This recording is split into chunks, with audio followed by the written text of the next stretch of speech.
এখন সামান্য পরিমাণ চেঞ্জের জন্য আমাদের রিলেটা ট্রিপ করবে, কিন্তু আমরা জানি পাওয়ার সিস্টেমটা আসলে সবসময় পাওয়ার সিস্টেম সাধারণত আইডিয়াল না। আপনি দেখবেন যে আসলে একটা ফেজে বা আরেকটা ফেজের ভিতরে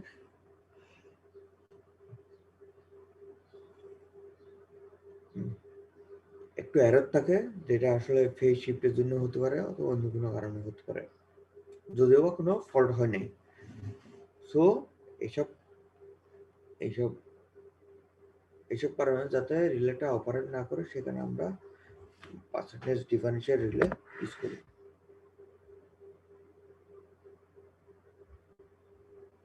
বুঝলাম প্রোটেক্টিভ রিলেটাকে বলা হচ্ছিল আসলে ব্রেন, আর অন্যটাকে বলা হচ্ছে মাসল।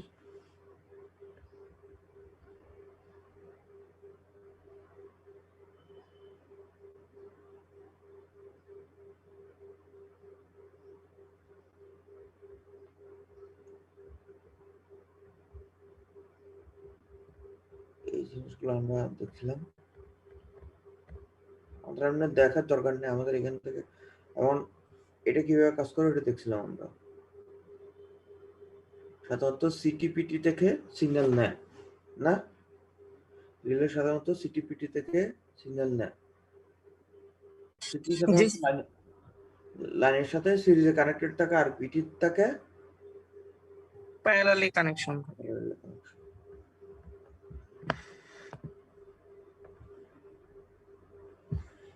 এই যে এই টপিক থেকে সাধারণত হাফ সেট কোয়েশ্চেন থাকতে পারে, এটা পড়াচ্ছি শুধুমাত্র মানে একটু ধারণা দেওয়ার জন্য।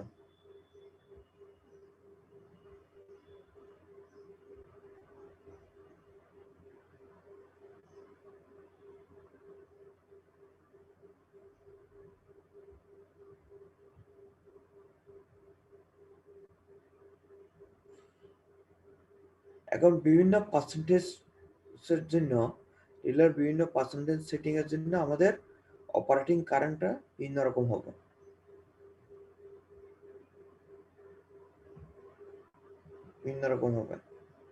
দেখেন, আমরা পার্সেন্টেজ সেটিং যত কম দেব অপারেটিং কারেন্ট তত কম হবে।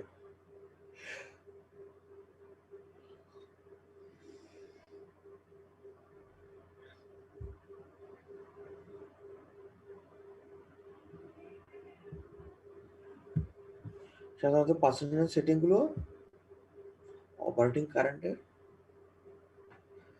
50% হয়, এর বেশি সাধারণত দেওয়া হয় না, কারণ তখন দেখা যেত তখন সে অপারেট করবে না।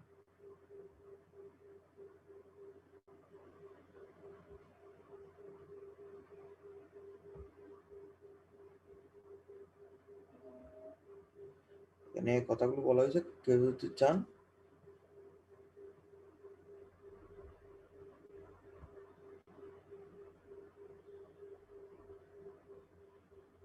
আচ্ছা।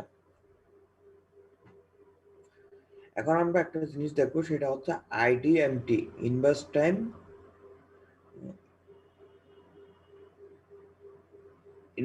রিলে।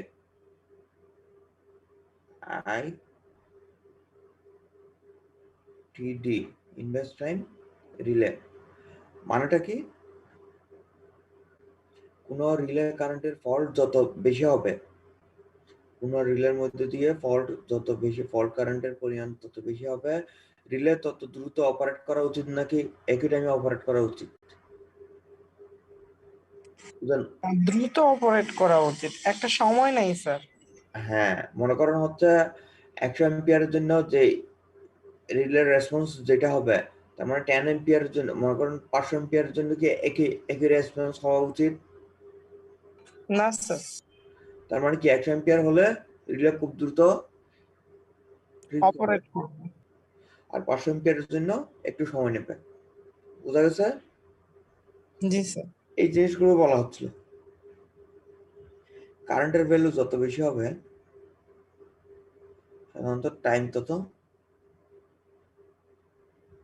কমে যাবে। দেখেন 20 যখন হয় তখন 0.2 সেকেন্ডে চলে যাচ্ছিল, 15 যখন হয় তখন হচ্ছে বিভিন্ন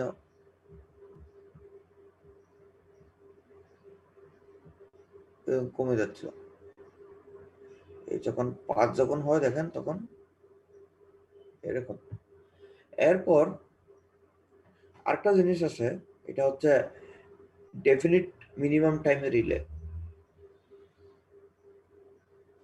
এখানে কয়েকটা জিনিস, এক্সট্রিমলি ইনভার্স, এটা খুব দ্রুত ফল করে, একটা ভেরি ইনভার্স, আরেকটা হচ্ছে ইনভার্স, আরেকটা হচ্ছে ডেফিনিট টাইম।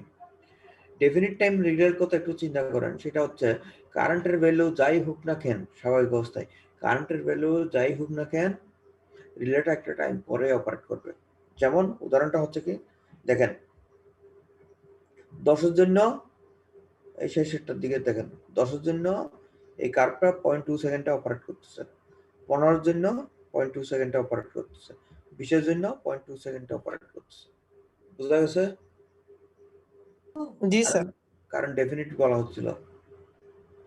সো একটু দেখেন,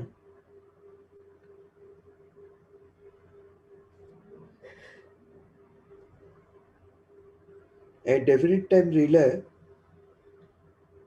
এটাকে আমাদের ডিজাইন করা উচিত। স্বাভাবিক অবস্থায় কি চিন্তা হয়?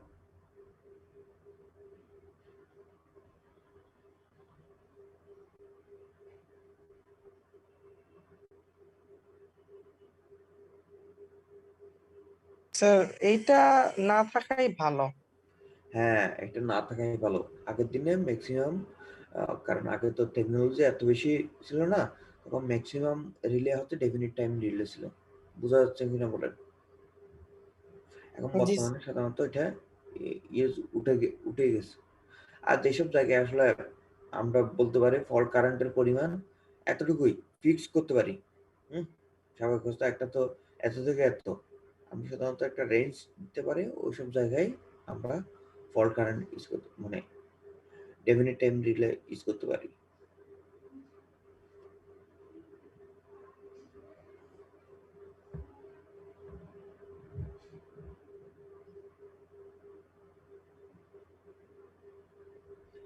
এরপর আমরা দেখবো ওভার কারেন্ট এবং ডিসটেন্স প্রোটেকশন।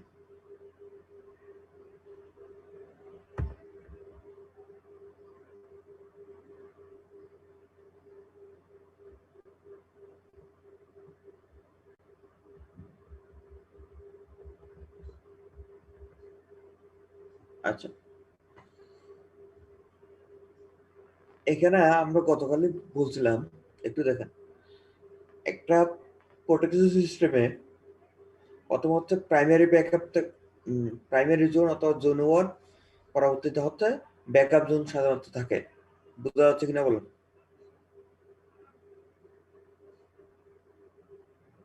বোঝা যাচ্ছে? সাপোজ মনে করেন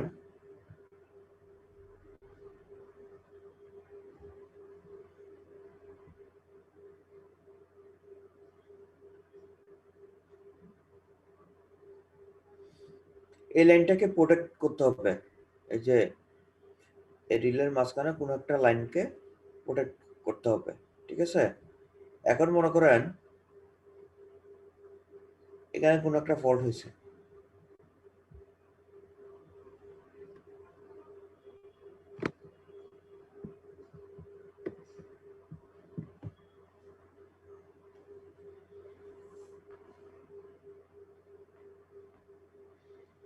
এখন মনে করেন এখানে কোনো একটা ফল্ট হয়েছে। সো আমাদের আহ, কোন রিলে অপারেট করা উচিত?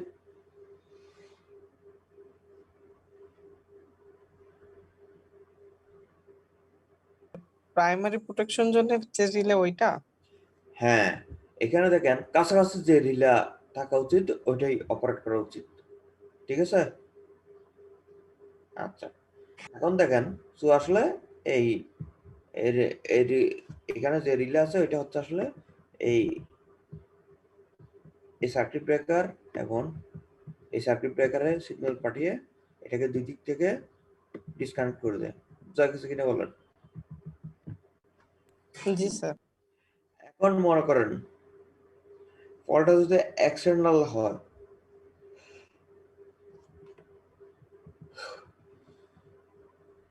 ফলটা এদিকে হয়েছে,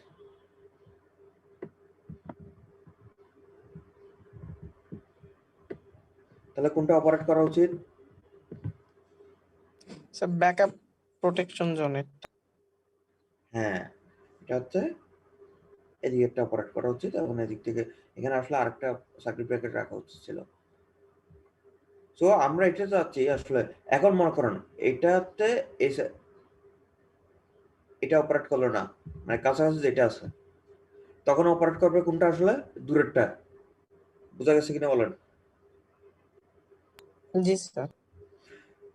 মনে করেন যখন আসলে প্রাইমারি প্রোটেকশন জোন ফেল করে তখন আসলে ব্যাকআপ প্রোটেকশন জোন অ্যাক্টিভ হয়। বোঝা গেছে কিনা বলেন?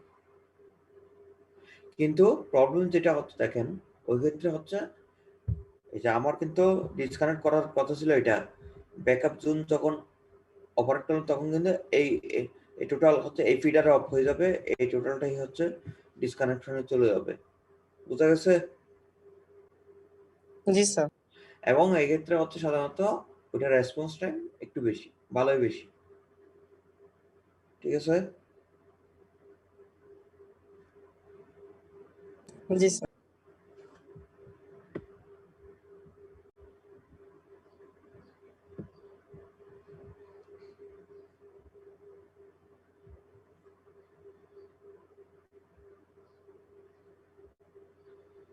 এগুলো একটু বলা আছে। আচ্ছা, আমরা এরপরে সাধারণত ডিস্টেন্স প্রোটেকশনের জন্য আমরা আমরা ইম্পিডেন্স রিলে ইউজ করি। ডিস্টেন্স প্রোটেকশনের জন্য আমরা ইম্পিডেন্স রিলে ইউজ করি। মনে করেন কোনো একটা ট্রান্সমিশন লাইন প্রোটেকশনের জন্য আমরা সাধারণত ইম্পিডেন্স রিলে ইউজ করি। কথা হচ্ছে এটার জন্য আমরা তাহলে ডিফারেন্সিয়াল রিলে তো ইউজ করতে পারতাম না?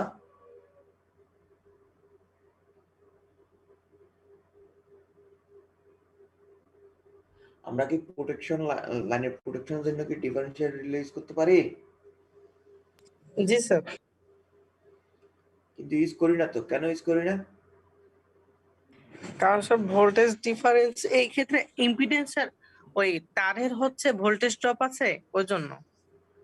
আসলে ভোল্টেজ ড্রপ আছে এবং আমরা দেখছিলাম আসলে দুই পাশ থেকে কারেন্ট এবং ভোল্টেজ নিয়ে মনে করেন এক পাশের এবং অন্য পাশের কারণ কম্পেয়ার করতে হবে না কারেন্ট নিয়ে। জি স্যার। হ্যাঁ, তখন এই যে মাঝখানে যে হচ্ছে সংযোগটা, ওটা সাধারণত অনেক বড় একটা তার হতে হবে। বুঝা গেছে? জি স্যার। সো ওই কারণে আসলে সাধারণত ইউজ করা হয় না, কিন্তু বর্তমানে যেহেতু পাইলট ওয়্যার অথবা আমরা কমিউনিকেশন ইউজ করি, বর্তমানে ইউজ করা যায়, কিন্তু তার থেকে বেশি ভালো হচ্ছে আমরা ইম্পিডেন্স রিলে ইউজ করি। আচ্ছা, আগে প্রথমে এটার বেসিকটা একটু বোঝার ট্রাই করি। সেটা হচ্ছে মনে করেন কোনো জায়গায়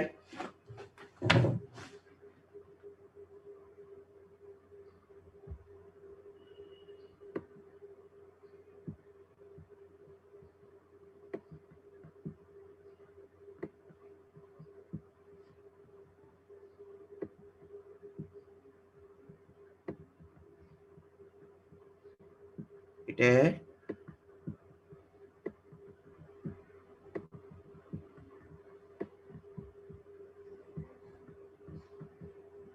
লিখতে পারছি। আচ্ছা, মনে করেন এই পয়েন্টে সি পয়েন্টে এখানে ফল্ট হলো। মনে করেন সি পয়েন্টে একটা একটা ফল্ট হলো, তার মানে এই পয়েন্টে ভোল্টেজ কত? এ পয়েন্ট থেকে কম নাকি বেশি? সি পয়েন্টে স্যার কম হবে। স্বাভাবিক অবস্থায় আইডিয়াল এটা জিরো হয়, কিন্তু আমাদের তো সাধারণত ইম্পিডেন্স তো থাকে, সো হচ্ছে আমরা এটা কম হবে। আচ্ছা, আরেকটা জিনিস বলতো, এই পয়েন্টে কারেন্ট কি হবে? Sir fault current. হ্যাঁ, লাইন কারেন্ট থেকে বেশি হবে না কম হবে, এটা বলেন? স্যার বেশি হবে। বেশি হবে। তার মানে ওভারঅল এই পয়েন্টে দেখেন ভিআই ফল্টের আগে মনে করেন আমরা সি পয়েন্টে যে ভিআই ইম্পিডেন্স হিসাব করছিলাম, আর এখন যে ইম্পিডেন্স এই পয়েন্টে, এখন ভিআই এর মান কি হবে?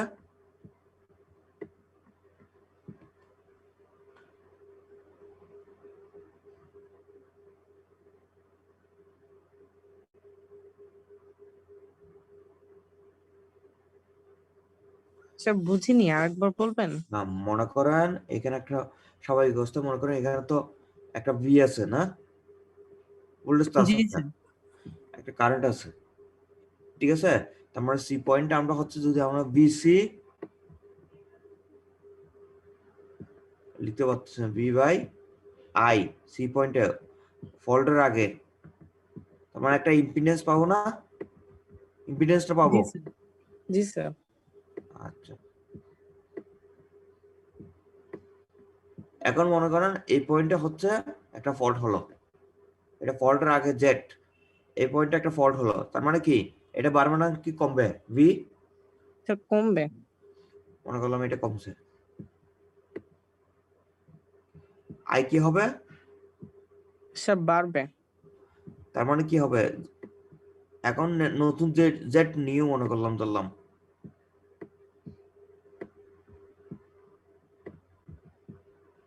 এটা মনে করেন জেড টু, আর এটা হচ্ছে জেড ওয়ান, কোনটা বড় হবে, জেড ওয়ান নাকি জেড টু? স্যার জেড বড় মানে জেড ওয়ান বড় হবে। হ্যাঁ, সো আসলে আমরা ইম্পিডেন্স প্রোটেকশনে দেখেন আমরা এটাই করি, আসলে কোন জায়গায় একটা জেটের ভ্যালু, প্রিসেট একটা জেটের ভ্যালু তো আছে না, জি স্যার। ওই জেটের ভ্যালু যদি আমাদের যে স্পেসিফাইড জেটের ভ্যালু থেকে কম হয়, তখন আমরা বুঝতে পারি লাইনে একটা ফল্ট হয়েছে। বোঝা গেছে কিনা বলেন? জি স্যার। এটা হচ্ছে ডিসটেন্স প্রোটেকশন, যেহেতু এটা ইম্পিডেন্সের মাধ্যমে হিসাব করা হচ্ছে, সে কারণে এটা ইম্পিডেন্স রিলে বলা হচ্ছে।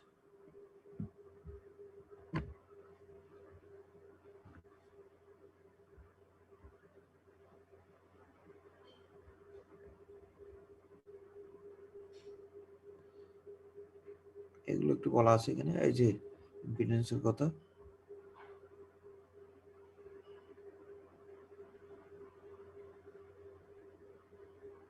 এগুলো পড়ার দরকার নেই, এটা আমরা প্রোটেকশনে মোটামুটি পড়বো, বিভিন্ন জোন থাকে আর কি, এগুলো আমরা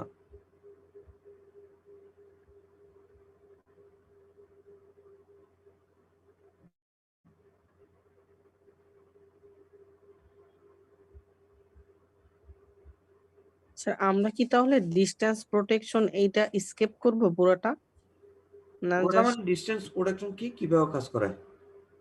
আচ্ছা ঠিক আচ্ছা, আছে আমরা স্যার। আসলে মোটামুটি প্রোটেকশন থেকে কি আসলে কি দেখবো এটা একটু দেখি। আমরা প্রোটেকশন থেকে এই যে রিলে থেকে দেখবো আসলে ডিফারেন্সিয়াল রিলে এবং ডিসটেন্স প্রোটেকশন রিলে, ঠিক আছে? লিখে রাখেন। আচ্ছা ঠিক আছে স্যার। আচ্ছা, এবং ডিসটেন্স প্রোটেকশন রিলে, রিলে এবং ডিফারেন্সিয়াল রিলে কিভাবে কাজ করে।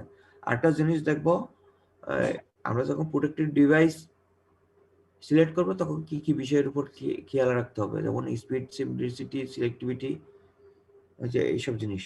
বোঝা গেছে? আচ্ছা ঠিক আছে স্যার। জাস্ট একটু বেসিকটার জন্য, আর কিছু না এখানে।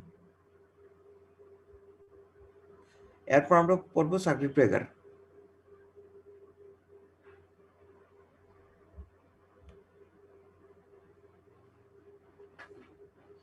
সার্কিট ব্রেকার কি?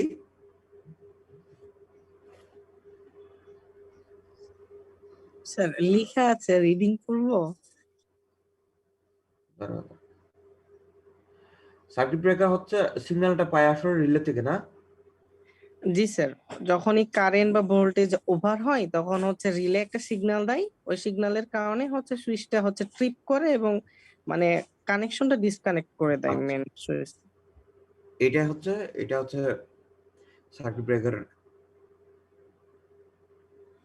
সার্কিট ব্রেকার সাধারণত এতদিন যাবত আমরা যেটা পড়ছিলাম আসলে, আমরা রেটেড যে কারেন্ট, নর্মাল কারেন্ট, ওটা তো সার্কিট ব্রেকার দিয়ে, সার্কিট ব্রেকার এটা ক্যারি করা উচিত নাকি ব্রেক করা উচিত? নর্মালি স্যার ক্যারি করে। হ্যাঁ, ক্যারি করা উচিত। আর আরেকটা কি ক্যারি করা, মোমেন্টারি কারেন্ট অথবা ইনস্ট্যান্টেনিয়াস কারেন্ট। জি স্যার। এবং ব্রেকিং করা উচিত কোন সময়? যদি হচ্ছে আপনার ওই ট্রানজিয়েন্ট, ওইটা হচ্ছে সুপার ট্রানজিয়েন্ট, না না, সাব মূলত ট্রানজিয়েন্ট কারেন্ট হয় তাহলে ওটা হচ্ছে ব্রেক করে। না না, সব ট্রানজিয়েন্ট কারেন্ট তো খুব অল্প টাইমে থাকে না। জি স্যার।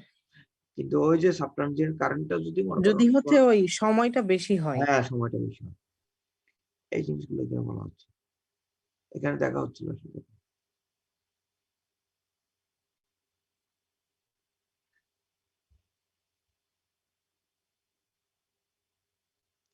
ট্রানজিয়েন্ট রিকভারি ভোল্টেজ হঠাৎ করে যখন স্ট্রাইক করে, এটা মনে করো এখানে হচ্ছে এখানে কোনো একটা ফল্ট হয়েছে, হঠাৎ করে যখন একটা স্ট্রাইক করে ওইটাতে আসলে ও আমরা চাচ্ছি না ওই টাইমে ফল্ট সার্কিট ব্রেকারটা অপারেট করবে, তখন ওইখান থেকে আমরা নর্মাল কন্ডিশনে ফিরে আসার জন্য যে টাইমগুলো লাগে লাগে ওইটা হচ্ছে ট্রানজিয়েন্ট রিকভারি ভোল্টেজ। জাস্ট একটু দেখে নেবেন এখান থেকে আসবে না কিছু। রেটেড ভোল্টেজটা কি?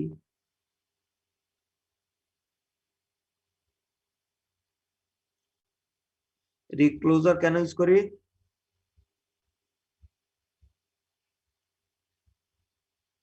রিক্লোজার কেন ইউজ করি?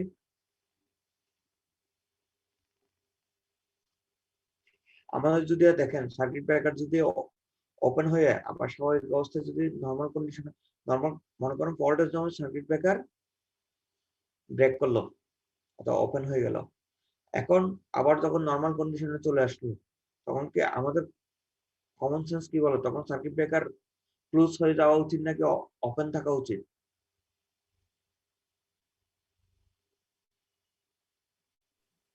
এইটা তো স্যার ওই ওপেনই থেকে যায়, আমরা তখন হচ্ছে ম্যানুয়ালি ওটা হচ্ছে ক্লোজ করি। হ্যাঁ, এটা দুইটা অপশন, এটা হচ্ছে ম্যানুয়াল এবং অটোমেটিক, ঠিক আছে? জি সাধারণত স্যার। অটোমেটিক কে বলা হয় অটো রিক্লোজার, বুঝছেন? স্যার এগুলো ইন্ডাস্ট্রিয়াল হয় না, মানে অনেক বড় বড় যেগুলো হচ্ছে সার্কিট ব্রেকার ওগুলোতে? হ্যাঁ, ওগুলোতে সাধারণত এটা হয়, কারণ ওটা অটো রিক্লোজার ইউজ করলে তো কস্ট অনেক বেড়ে যায়। জি স্যার। আরেকটা আলাদা আরেকটা প্রোটেকশন সিস্টেম এই কারণে। সো এখানে এখন আরেকটা বলতেছিলাম আসলে, যেমন আমরা তো আসলে সার্কিট ব্রেকার কিছুটা সময় ধরে তো যেটা বললাম, বারবার যদি ট্রানজিয়েন্ট ফল্ট হয় কোন একটা সিস্টেমের মধ্যে, কোন একটা সিস্টেমের মধ্যে যদি বারবার ট্রানজিয়েন্ট ফল্ট হয় এবং ওটা ওটা অনেক সময় হচ্ছে আসলে ওটা ট্রিগার করতে পারে লাইনকে, যদি একটার পর একটা পড়ে। সো এক্ষেত্রে হচ্ছে আমাদের লাইনটাকে আসলে ট্রিগার হাত থেকে রক্ষা করে অটো ক্লোজার একটু অনেক সময় দেখবেন যে আসলে একটু করে ফ্লিকার মারলো বাল্বে, দেখেন নাই? বৃষ্টির দিনে অনেক সময় একটু ফ্লিকার মেরে আবার চলে আসে, এটা আসলে অটো ক্লোজারের। ভয়েসটা কি কেঁপে কেঁপে আসছে? হ্যাঁ, অনেক সময় অনেক সময় দেখা যায় আসলে ফ্লিকার মেরে আবার হচ্ছে স্বাভাবিক অবস্থায় চলে আসে,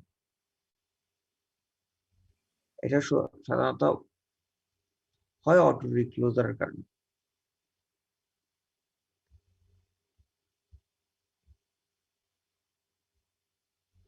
ওই ট্রিপ সার্কিট যেটা আমরা করছিলাম এটা এটা একটা ট্রিপ সার্কিট নর্মাল অবস্থায়।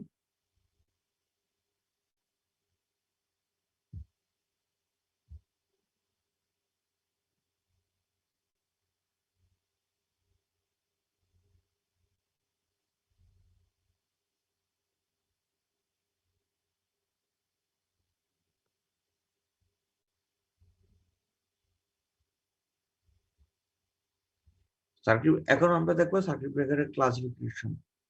Air break circuit breaker, oil circuit breaker, minimum oil, air blast, এই সবচেয়ে ভ্যাকুয়াম। এখন সবচেয়ে বেশি ইউজ করা হয় এসএফসি সার্কিট ব্রেকার, এটা এসএফসি হবে না, এস। ওটা স্যার সালফার হ্যাঁ হেক্সাফ্লুরাইড সার্কিট হ্যাঁ হ্যাঁ ব্রেকার। হ্যাঁ হ্যাঁ হ্যাঁ, ওটা হবে, ওটা সবচেয়ে বেশি ইউজ করা হয়। ওটার সুবিধাটা হচ্ছে ওটা লঞ্জিটিভিটি বেশি এবং হয়তো অনেকদিন থাকে, এবং অসুবিধা যেটা হচ্ছে এটা হচ্ছে মেইন কস্টলি।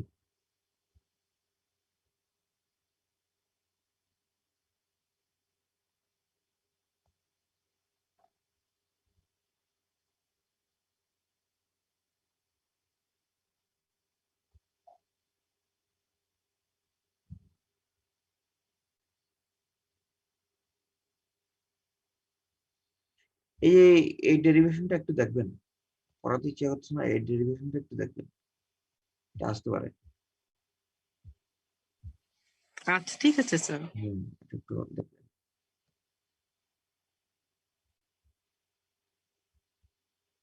রিস্ট্রাইকের ভোল্টেজের ডেরিভেশনটা দেখবেন, এই অঙ্কটা দেখবেন, এই অঙ্কটা আসবে, এই অঙ্কটা দেখবেন।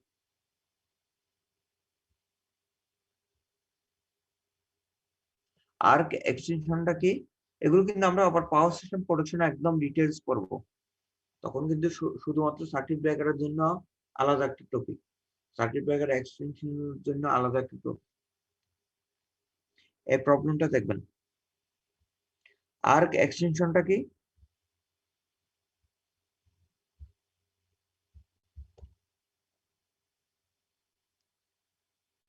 স্যার অনেক হাই ভোল্টেজ থাকে তো, দেখা গেল ওই দুইটা তার যখন কাছাকাছি নিয়ে আসি তখন হচ্ছে এখানে স্যার আর্ক হয়, মানে মাঝের যে গ্যাসটা ওটা আয়োনাইজ হয়ে যায়, হুম এটাকে আমরা আর্ক বলে, আর্ক এক্সটেনশন। না আসলে জিনিসটা ওইরকমই, জিনিসটা হচ্ছে মনে করেন দুইটা হচ্ছে, এই যে এখানে মনে করেন দুইটা পাত আছে না, জি স্যার। হ্যাঁ, এখন মনে করেন এটা সেপারেট হতে গেলে, সার্কিট ব্রেকার ওপেন অথবা ক্লোজ হতে গেলে যেটা হয় সেটা হচ্ছে মনে করেন ওপেন হতে যাচ্ছে, তখন দেখেন এটা যদি সেপারেট হয়ে যাওয়ার ট্রাই করে, এই যে এইভাবে সেপারেট হয়ে যাওয়ার ট্রাই করে, তখন কিন্তু মাঝখান থেকে একটা হচ্ছে আলোর জলকানি দেখা যায়, দেখবেন।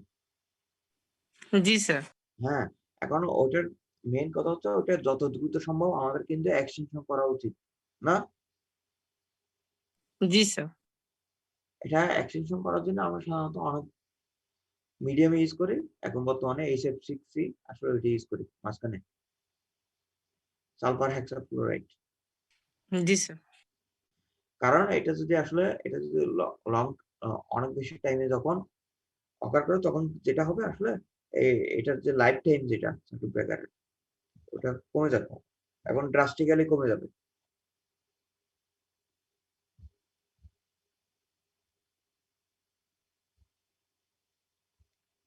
এগুলো আপনি দেখবেন, আসার কারো যদি ইন্টারেস্ট হয় এগুলো দেখবেন। এটা সাধারণত গতবার হচ্ছে পড়াই নাই আর কি, এবারে জাস্ট একটু আমরা একটু মানে দেখবেন। স্যার এমনি একটু ইন্ট্রোডাকশন হিসাবে দেখবো। হ্যাঁ, ওটা ইন্ট্রোডাকশন হিসেবে একটু দেখবেন। কারণটা বলি একটু লিখে স্যার রাখেন। এই বলেন। স্যার এখানে হচ্ছে যে আমাদের এইখানে যে রিলের যে টপিকটা, জি, এটা স্যার হচ্ছে আমরা কোন বই ফলো করব?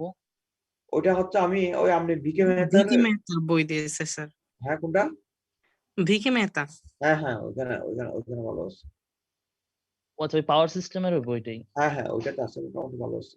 মানে এটা আর বারবার বলছি, এটা হচ্ছে আরেকটা সাবজেক্টের, কিন্তু পাওয়ার সিস্টেম প্রোটেকশন আলাদা একটা সাবজেক্টই আছে আপনাদের সামনের ইয়ার আর কি। ওখানে একদম ডিটেলস, ওখানে একদম আমরা এখানে প্রথম জুম সেটিং থেকে শুরু করব, রিলে কিভাবে কাজ করে, রিলের কি কি সুবিধা হওয়া উচিত, মানে একদম বেসিক থেকে এখানে শুরু করবো আবার। কিন্তু এখানে জাস্ট একটা ধারণা দিলাম, এখানে আর কিছু না। এখান থেকে হাফ সেট আসতে পারে, এবং কি কি আসতে পারে একটু বলেন। সেটা হচ্ছে ওই যে ডিফারেন্সিয়াল রিলে কি কিভাবে কাজ করে, ডিসটেন্স রিলে কি কিভাবে কাজ করে, রিলের সিলেকশন ক্রাইটেরিয়া, ঠিক আছে। তারপরে তারপরে এই transient rate of rise of transient voltage, এই এটা। কোয়েশনটা আর একটা ম্যাথ বললেন হ্যাঁ, দেখ। ম্যাথ আছে, ম্যাথটা দেখবেন। আর একটা হচ্ছে বিভিন্ন প্রকারের সার্কিট ব্রেকার, বোঝা গেছে। জি স্যার। এটা একটু দেখবেন, ম্যাথটা একটু দেখবেন। আর inverse time relay, definite time relay, এই জিনিসগুলো কি এটা একটু দেখবেন। আর arc extension method, arc extension method, এই টেকনিক, হাই রেজিস্ট্যান্স ইন্টারাপশন হতে পারে, লো রেজিস্ট্যান্স ইন্টারাপশন হতে পারে, আর্টিফিশিয়াল কারেন্ট জিরো ইন্টারাপশন হতে পারে। আর্ক এক্সটেনশন মেথড গুলো কি কি ওটা একটু দেখবেন। এই জিনিসগুলো এর বাইরে সাধারণত কোয়েশ্চেন করা হবে না এর মধ্যে, বোঝা গেছে। জি স্যার। আচ্ছা, আপনারা তো মোটামুটি কালকে তো পরীক্ষা আছে না? জি স্যার। যারা হচ্ছে ইমপ্রুভমেন্টটা দিতে যাচ্ছেন, স্যার ইন কোর্স যেটা আমাদের 2 হ্যাঁ হ্যাঁ ওইটা। হ্যাঁ, মোটামুটি আজকে এই পর্যন্ত আমাদের ক্লাস শেষ, কারণ এরপর আমি আর ক্লাস নেব না আশা করি। হ্যাঁ, কালকে দেখা হবে আর কি। আর ক্লাস এই পর্যন্তই, যা পরে সেটি সিলেবাস। স্যার ওই আমাদের যে ল্যাবটা আপনার আছে ওটা স্যার কবে হবে বা ওটা? আচ্ছা, ওইটা ল্যাবটা হচ্ছে আপনাদের হচ্ছে ওই যে পাওয়ার সিস্টেম ল্যাব না? জি স্যার। ওটা আমি আর তুষার আসছি তো, আমি তুষারের সাথে আলাপ করে একটু দেখি, হয়তোবা করলে আমার তো মানে প্রথমে নিয়ে মানে বলছিলাম হচ্ছে, আমরা চিন্তা করছিলাম 13 তারিখের পরে খুলবো, মানে 13 তারিখের পরে তো একটা খোলার চান্স ছিল না? জি স্যার, এখন তো মে মাসে চলে গেছে। হ্যাঁ, আচ্ছা, ওটা আমি তুষারের সাথে একটু কথা বলবো। স্যার ওটা তো আমাদের সফটওয়্যার ল্যাব তাই না? ওটা সফটওয়্যার ল্যাব কিছুটা, হ্যাঁ কিছুটা সফটওয়্যার ল্যাব। এখন থেকে আমরা চাচ্ছিলাম কি ওই ল্যাবেও জাস্ট হচ্ছে, যেহেতু আমরা এই যে বেসিক কয়েকটা জিনিস, মানে সার্কিট ব্রেকারটা একটা সিস্টেম কিভাবে কাজ করে, এখানে একটা দুইটা প্রোটেকশন ল্যাব ইনক্লুড করব, বুঝছেন, আচ্ছা যাতে আমাদের একটু ধারণাটা হয়। স্যার, যদি কোনো সফটওয়্যারের পার্ট থেকে থাকে ওটা স্যার 24 তারিখের আগেই স্যার হচ্ছে আমাদের অনলাইনে শেষ করে দিলে ভালো হয়, তাহলে স্যার আর খুললে আমাদের হ্যাসেল হইলো না আর কি। আচ্ছা, এটা আমি তুষারের সাথে আলাপ করে দেখি আসলে, গতবারে ও নিছে তো, ওটা আমি কখনো নিই নাই আর কি, এখানে কি কি হয়। আমি আচ্ছা আমি চিন্তা করছিলাম হয়তো ম্যাথ ল্যাবে একটা দুইটা প্রজেক্ট দেবো, বুঝছেন, আচ্ছা। মানে ম্যাথ ল্যাব তো মোটামুটি সবারই আছে।